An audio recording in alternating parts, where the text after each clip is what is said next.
विद्यार्थी मित्रांनो, आज आपण PE4 या विषयातील जे health, yoga and physical education म्हणजेच आरोग्य, योगा आणि शारीरिक शिक्षण या पाठ्यक्रमातील उर्वरित 4 घटकांबद्दल आज माहिती मिळवणार आहोत. त्यांची ओळख आपण करून घेणार आहोत.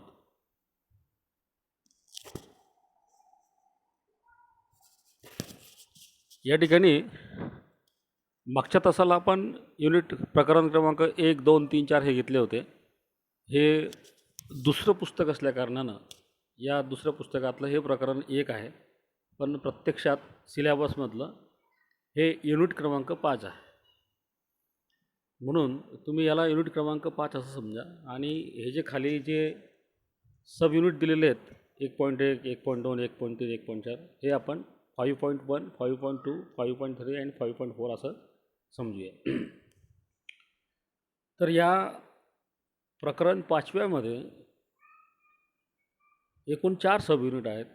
त्यातलं पहिलं जे सब युनिट आहे त्यात म्हटलं की योगाची संकल्पना, गरज आणि महत्त्व.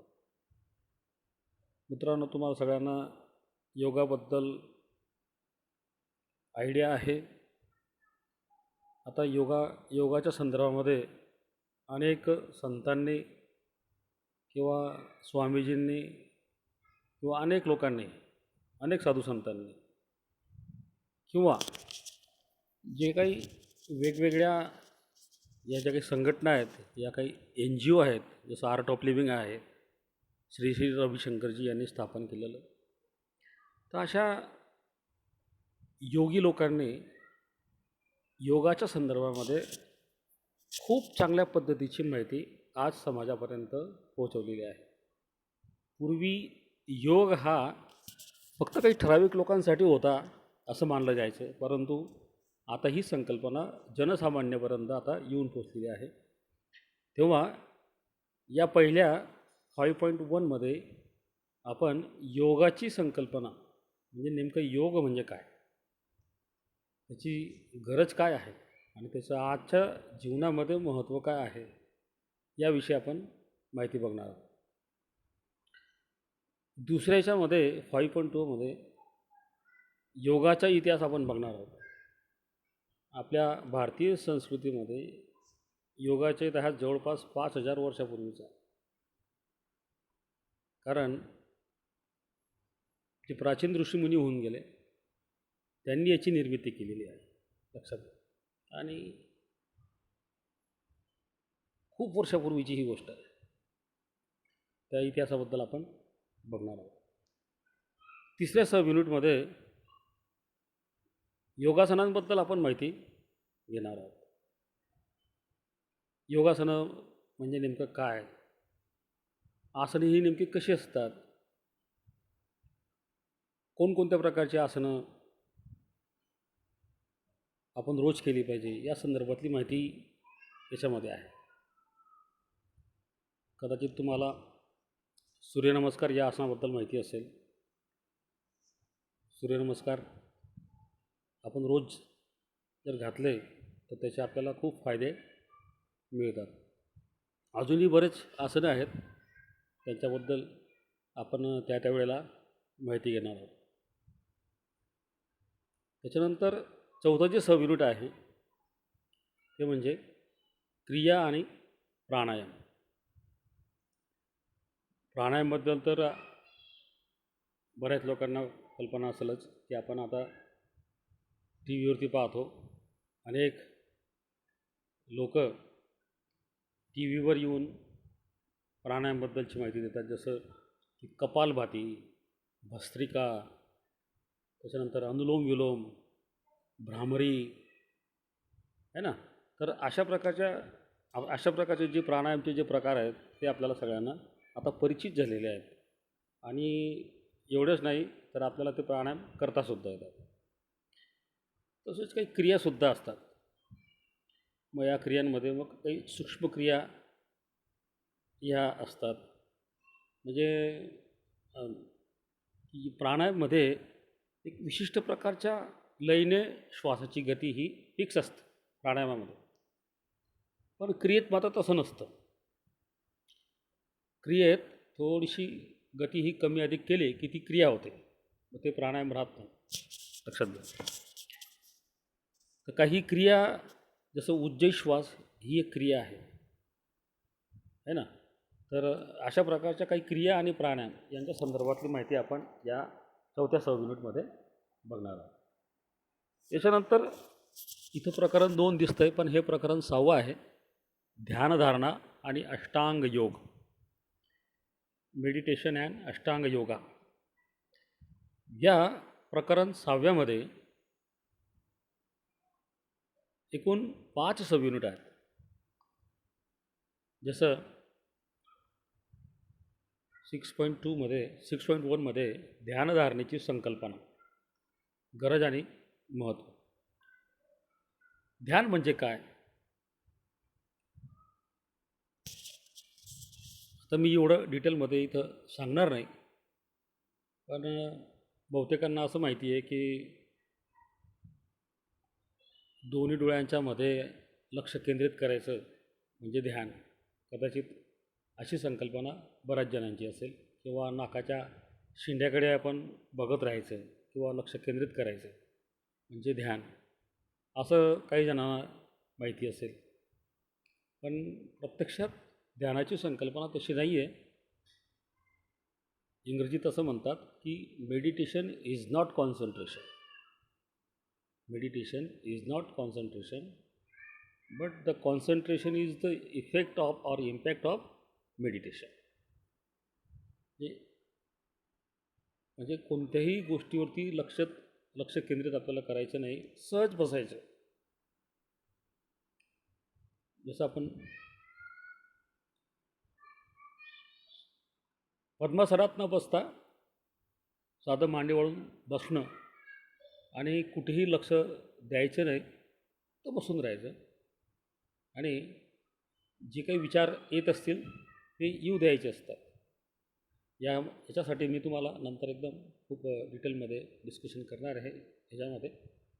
आणि खरं म्हणजे तुम्हाला सांगतो की ध्यानधारणेची सध्या खूप गरज आहे, कारण जवळजवळ 200 पटीने याच्याने इम्युनिटी पॉवर आपली वाढते, रोगप्रतिकारशक्ती वाढते. म्हणून सगळ्यांनी ध्यान करणं खूप गरजेचं आहे. नंतरचा जो तिसरा सब पॉईंट जो आहे त्याच्यामध्ये असं म्हटलं की योग करताना दुसरं जे युनिट आहे ध्यानधारणेचा इतिहास. तर ध्यानधारणेचा नेमका काय इतिहास आहे ते आपण दुसऱ्या सब युनिटमध्ये पाहणार आहोत. आणि तिसऱ्या सब युनिटमध्ये योग करताना काय करावे आणि काय करू नये. बऱ्याच वेळेला याचे काही नियम असतात, ते नियम बहुतेकांना माहीत नसतात. म्हणजे जेवण करून आसन करावे का, ध्यान करावे का, का करू नये, या संदर्भातली सगळी माहिती मी त्यावेळेला स्पष्ट करणार आहे. पण तरी थोडक्यात सांगून देतो की जेवण केलं असेल, नाश्ता केला असेल तर कमीत कमी 2.5 तास आसनं पण करू नये किंवा ध्यान पण करू नये. ध्यान केलं तर म्हणजे चालू शकतं, पण केव्हा, कमीत कमी 1-1.5 तास झाल्यानंतर. पण आसनं जर करायचे असेल आणि नाश्ता केलेला असेल तर 2.5 तास आसनं करत नाही. आणि जेवण केलं असेल तर कमीत कमी 3.5 तासपर्यंत आसनं नाही करायचं. त्याच्यानंतर चौथा जो सब पॉईंट आहे त्याच्यामध्ये सामान्य आजारांना प्रतिबंध होण्यासाठी योगासनांची भूमिका. अत्यंत महत्त्वाचा हा मुद्दा आहे की आपण बघतो की साधारणतः जे लोक आसनं करतात किंवा व्यायाम करतात असे लोक शक्यतो आजारी पडत नाही.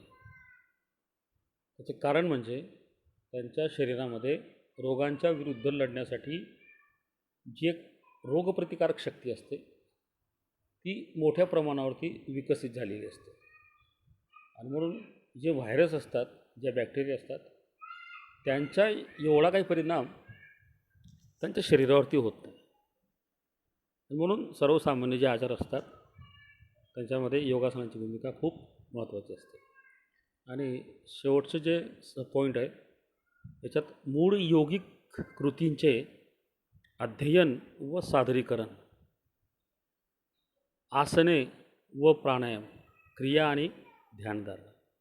हा जो शेवटचा जो मुद्दा आहे याच्यामध्ये प्रत्यक्ष नेमकी कृती कशी असते ते या ठिकाणी मी दाखवणार आहे. ज्यावेळेला प्रत्यक्ष मी अध्यापन करेल तर या सर्व गोष्टी मी तुम्हाला प्रत्यक्ष करून दाखवणार. समजा कॉलेज सुरू असेल तर फिजिकली मी तुमच्यासमोर असणारच आहे. इन केस जर समजा आपल्याला झूमच्या मदतीने समजा करण्याची गरज भासली किंवा अशाच प्रकारचा एक व्हिडिओ समजा मी तयार केला आणि तो मी अपलोड केला तरीसुद्धा चालू शकेल. तर ज्या काही योगिक कृती ज्या आहेत त्या नेमक्या कशा असतात, त्यांचं अध्ययन, त्यांचं सादरीकरण, त्यांच्याबद्दलची माहिती तुम्हाला मी स्पष्ट करणार आहे. आसने नेमके कोणकोणती असतात, प्राणायाम कोणकोणते असतात, ते कसे करायचे असतात, त्यांची जी कृती आहे हे तुम्हाला मी करून दाखवणार आहे. आणि शेवटी ध्यानधारणा नेमकी कशी करायची हे सुद्धा मी तुमच्याकडनं करून घेईन. मी करून पण दाखवेल आणि तुमच्याकडनं करून घेईन. प्रकरण 3 जे आहे याच्यामध्ये मूलभूत क्रीडा कौशल्य. इथं प्रकरण 3 आहे पण हे प्रकरण 7वं आहे मित्रांनो. Fundamental sports skill. याच्यामध्ये सुद्धा एकूण 5 सब पॉईंट आहेत, सब युनिट 5 आहेत. त्यातलं पहिलं जे आहे ताकद, वेग, दमदारपणा, लवचिकता आणि शरीर रचना. आपलं मुख्य युनिटचं नाव काय आहे? मूलभूत क्रीडा कौशल्य.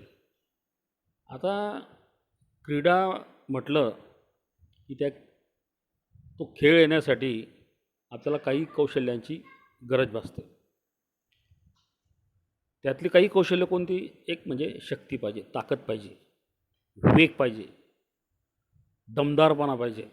आता कबड्डीसारखा जो खेळ असेल त्याला ताकद पण लागते, दमदारपणा पण लागतो, लवचिकता पण लागते, है ना.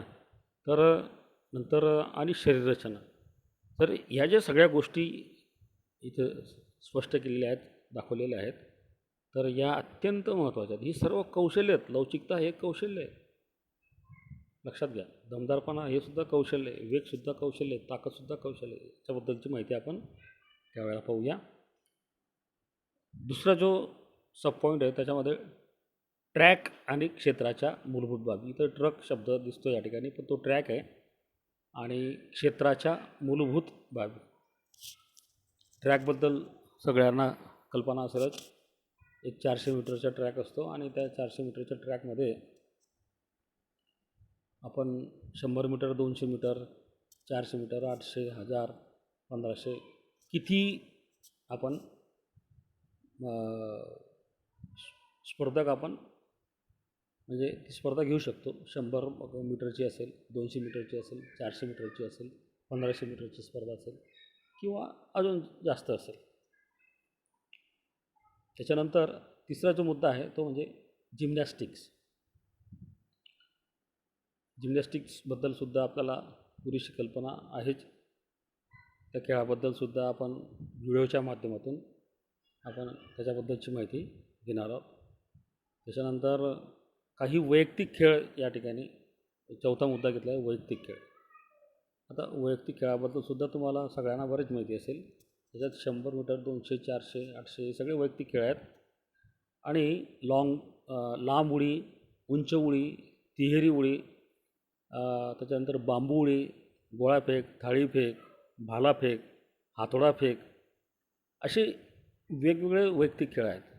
त्या वैयक्तिक खेळांबद्दलसुद्धा मी तुम्हाला माहिती स्पष्ट करणार आहे. आणि त्यातला सर्वात शेवटचा मुद्दा आहे खेळ आणि क्रीडा स्पर्धांचे संयोजन. मित्रांनो, जे वेगवेगळ्या प्रकारचे जे खेळ असतात, ज्या स्पर्धा असतात त्यांचं नेमकं संयोजन कसं करायचं, त्याचं आयोजन नेमकं कसं करायचं या संदर्भातली माहिती मी तुम्हाला स्पष्ट करणार आहे. आणि शेवटचं हे प्रकरण 4 दिसते, हे प्रकरण 8वं युनिट आहे. मार्गदर्शन आणि समुपदेशन, गायडन्स अँड काउन्सिलिंगचं. त्याच्यामध्ये एकूण 6 सब पॉईंट आहेत. त्यापैकी पहिला जो आहे तो म्हणजे आंतरक्रियात्मक चर्चा, गटकार्य, अनुभवांची देवाणघेवाण.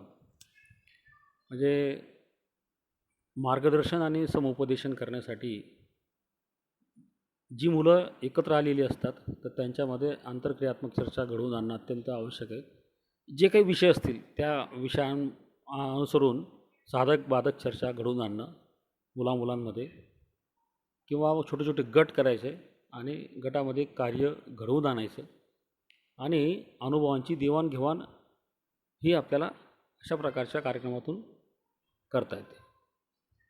दुसरा जो मुद्दा आहे तो विविध कार्यक्रमांचे संघटन. जे वेगवेगळ्या प्रकारचे जे कार्यक्रम असतात तर त्यांचं संघटन नेमकं कसं करायचं आहे. आता उदाहरणार्थ वैयक्तिक खेळांच्या संदर्भात समजा काही महत्त्वाचे सेमिनार घ्यायचे असेल किंवा त्याच वेळेला एखादं सामूहिक स्पर्धा असेल तर तिचे नेमकं कार्यक्रम समजा घ्यायचा असेल तर तो असं वेगळ्या ठिकाणी न घेता अशा वेगवेगळ्या कार्यक्रमांचं एकेच ठिकाणी हे सगळं संघटन करून जास्तीत जास्त खेळांबद्दलची माहिती त्या विद्यार्थ्यांना आपल्याला देता येऊ शकते. त्याच्यानंतर आरोग्याशी संबंधित प्रश्नांच्या बाजू. आरोग्याच्या संदर्भात जे प्रश्न असतात किंवा नेमकं कोणत्या गोष्टीमुळे आरोग्य बिघडते किंवा कोणत्या गोष्टीमुळे आरोग्य हे चांगलं होतं या संदर्भातल्या गोष्टींबद्दल याच्यामध्ये आपल्याला चर्चा करायची आहे.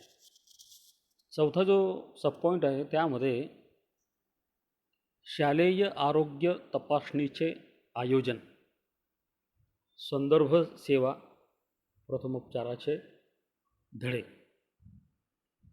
आता शाळा म्हटली की तिथं आपोआपच विद्यार्थ्यांचं आरोग्य हे आलंच, त्यांचे प्रश्न आलेच. म्हणून साधारणतः शाळा काय करते, दरवर्षी वर्षातून किमान एकदा तरी शालेय आरोग्याची तपासणी करते. काही शाळा या कदाचित 2 वेळाही करत असतील. तर अशा प्रकारच्या तपासणीने मुलांच्या नेमक्या कोणत्या समस्या आहेत याची जाणीव त्या शाळेला होते आणि तसं मग संप्रेषण त्या मुलांच्या पालकांना करता येतं. काही प्रथमोपचाराचे धडे नेमके कसे द्यायचे.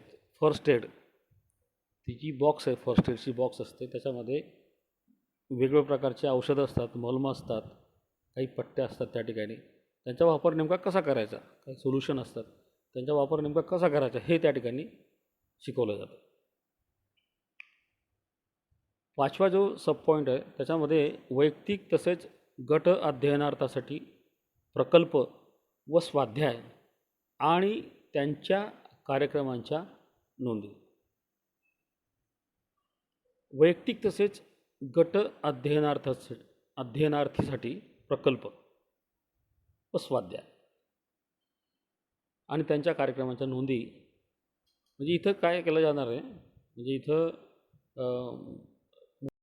मुलांना एखादा स्वाध्याय दिल्यानंतर किंवा ग्रुपला एखादा प्रकल्प दिल्यानंतर तो प्रकल्प किंवा ती समस्या ते विद्यार्थी नेमके कशी सोडवतात या संदर्भातल्या सगळ्या नोंदी ह्या कशा ठेवल्या जातात याची माहिती याच्यामध्ये दिली जाते आणि मग विद्यार्थी त्याप्रमाणे कृती करतात. आणि सर्वात शेवटचा सब पॉईंट आहे खेळ आणि क्रीडा आयोजनासाठी मार्गदर्शन आणि योगिक कार्यक्रमाचे दिग्दर्शन. खेळ आणि क्रीडाचं आयोजन म्हटलं की ही सोपी गोष्ट नसते, खूप अवघड गोष्ट असते आणि तिच्या संदर्भातलं मार्गदर्शन याचा अर्थ असा की एखादा खेळ किंवा एखादी क्रीडा स्पर्धा तिचं आयोजन नेमकं कसं करायचं, कोणकोणत्या गोष्टींची आवश्यकता भासते, जाहिरातीपासून तर क्रीडा स्पर्धा संपन्न होईपर्यंत तिचं बक्षीस वितरण समारंभ झाल्यानंतर चांगलं काय झालं वाईट काय झालं या सगळ्या गोष्टींचं त्याचे साधक बाधक चर्चा त्याच्यामध्ये अपेक्षित असते. आणि दुसरं म्हणजे यौगिक कार्यक्रमाचे दिग्दर्शन. यौगिक कार्यक्रम याच्यामध्ये मग जे काही तज्ज्ञ व्यक्ती असतील, समजा उदाहरणार्थ आसनांच्या संदर्भात समजा बोलायचं असेल तर आसन करणाऱ्या एक्सपर्ट्स व्यक्ती जे असतात त्यांचा कार्यक्रम घेऊन त्यांचं दिग्दर्शन म्हणजे प्रत्यक्ष आसन या ठिकाणी नेमकं कसं करायचं परफेक्टली ते दाखवलं जातं. म्हणून यौगिक कार्यक्रमाच्या दिग्दर्शनामध्ये आपण प्रत्यक्ष दिग्दर्शन करून घेणार आहोत. त्या बाहेरच्या व्यक्तीला आपण बोलवून हे दिग्दर्शन आपण करून घेणार आहोत. तर अशा प्रकारे आज आपण उर्वरित जे काही 4 सब पॉईंट होते जे काही उर्वरित 4 युनिट होते, 4 घटक होते, 5वा 6वा 7वा आणि 8वा यांच्याबद्दलची माहिती आज आपण या ठिकाणी मिळवली.